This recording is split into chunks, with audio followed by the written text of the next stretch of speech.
Hey everyone, I'm Lisa Giacomelli. I'm the director of North Carolina Science Olympiad. Welcome to another episode of the NCSO Debrief, this one for October 2023. So this is our monthly Q&A video series where I answer all of your questions. So let's go ahead and get started. What items will be for sale at the Coaches Conference? The Coaches Conference is coming up next weekend, October 20th and 21st at the McKimmon Center at NC State. We will have a lot of items for sale at the conference. We'll have some merch items and we'll also have some event supplies there ready for you. Check our website. Our website has the complete list as well as the price list. A few very popular items that we sell. We will have practice test kits for Super Sleuths Crime Busters Forensics. We will have AMA planes for just plain awesome for Division A.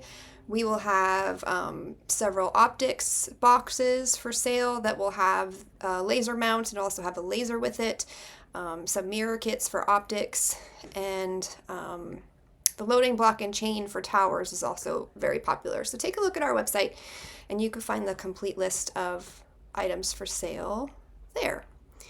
Will virtual attendees for the Coaches Conference be able to shop? So yes, for our Coaches Conference, we do have a virtual portion. So you can sign up to attend in person or you can sign up to attend virtually. And yes, our virtual people will also have the opportunity to shop. So something to note about that. So while we man the in-person store at the conference next weekend, the online store will be closed. So the online store will come down October 20th and it will go back live on October 24th. After that, our virtual attendees will have a special discount, 20% off. We'll give you a promo code and that'll be good online from October 24th through November 7th. But please note, some items will be pickup only at our offices at NC State just because they're things that we can't ship. They're either way too big and heavy or they have things like powders in them that we can't put in the mail and ship to you. It will say that on the item description if it's pickup only, but just a heads up on that. Okay, just some general Science Olympiad questions that have come in here. Can a team member compete in 2 JV events and 1 varsity event at regionals?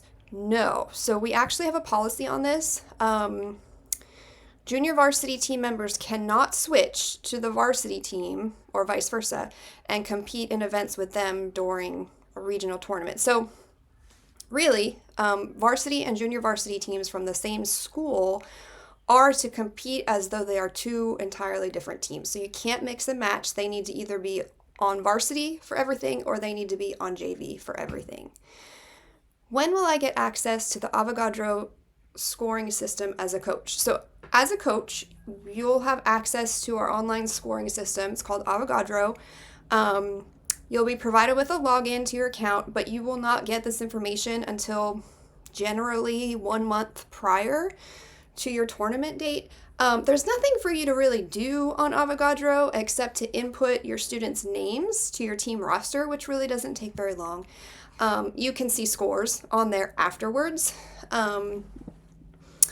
And we will use it a little bit more if you qualify for the state tournament and you have to do self-scheduling and things like that. But you will not get access to Avogadro until much closer to your tournament date.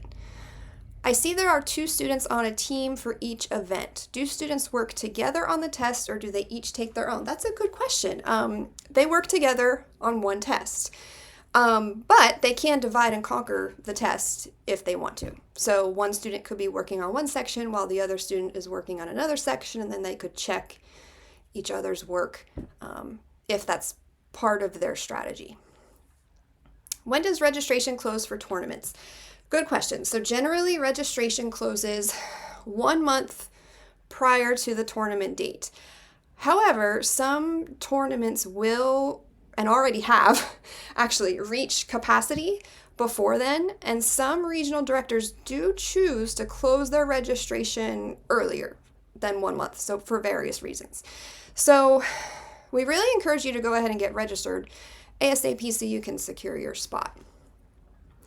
Must we be present at the awards ceremony in order to earn medals? Yes.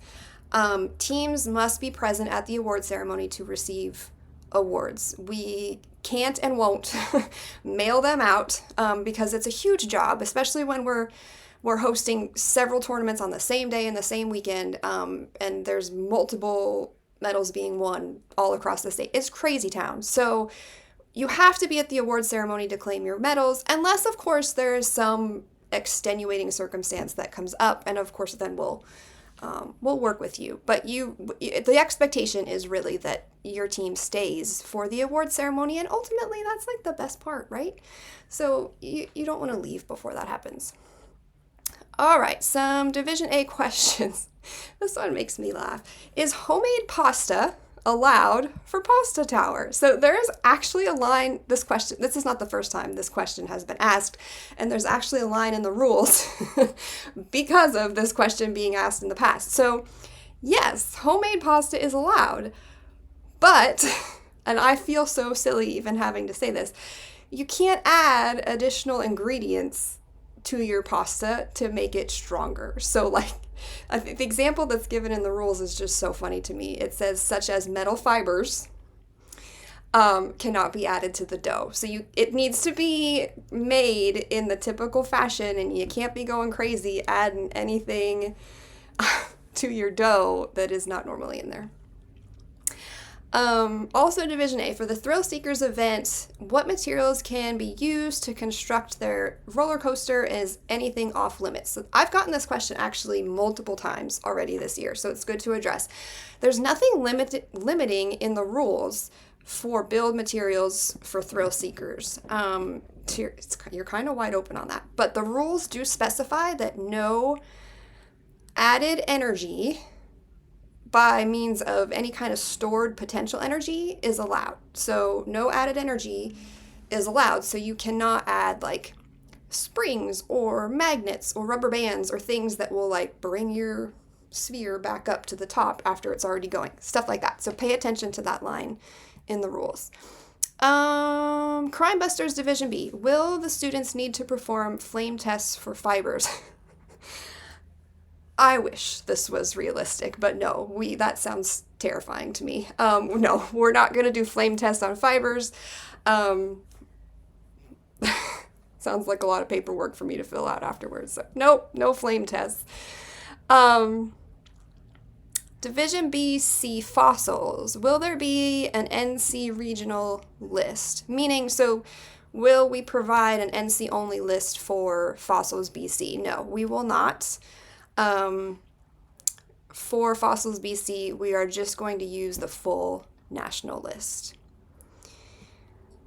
Oh, this is our last question already. Okay, so this one applies to all divisions for towers, whether it's Pasta Tower or towers. Do we need to have the testing device pictured in the rules in order to test our tower before competition? So now they're talking about that. For us, it looks different in various tournaments, but for us, it's that white PVC pipe contraption that we use to test towers. Do you need to have that or have one of those to be able to test your tower? And no, you don't, not necessarily. You will need a loading block and chain. And I highly recommend having one, either getting it from us or making one. They're very simple and cheap to make, making one of your own, since your tower and ultimately its design must accommodate this block on top of it. And the chain has to hang down through the middle. So you kind of have to plan for that as part of your tower. So it's a huge advantage to have one of those so the kids can see it, know how big it is, know how much space it takes up, and kind of design your tower around it. So definitely get a loading block and chain or make one. You could easily test a tower just by sliding two tables or desks together the appropriate distance and then just testing the tower as usual with a bucket and sand. I've also heard of teams doing like a quick test of their towers with water instead of sand to make it a little faster and less messy. But ultimately, you should practice with sand because you need to get the hang of the impacts of the sand flowing into the bucket and what that does to your tower. So it's good to practice with sand. But no, I don't think you really need to have the whole setup and contraption in order to be able to test your tower. Good questions this month, y'all. Okay, thanks for submitting your questions and for watching our video. We'll be back with a new episode next month. Check out the description below for ways to submit your questions. As always, be sure to like and subscribe to our channel. Definitely follow NC Science Olympiad on Instagram, Facebook, and Twitter for all of the latest news and updates. We'll see you soon.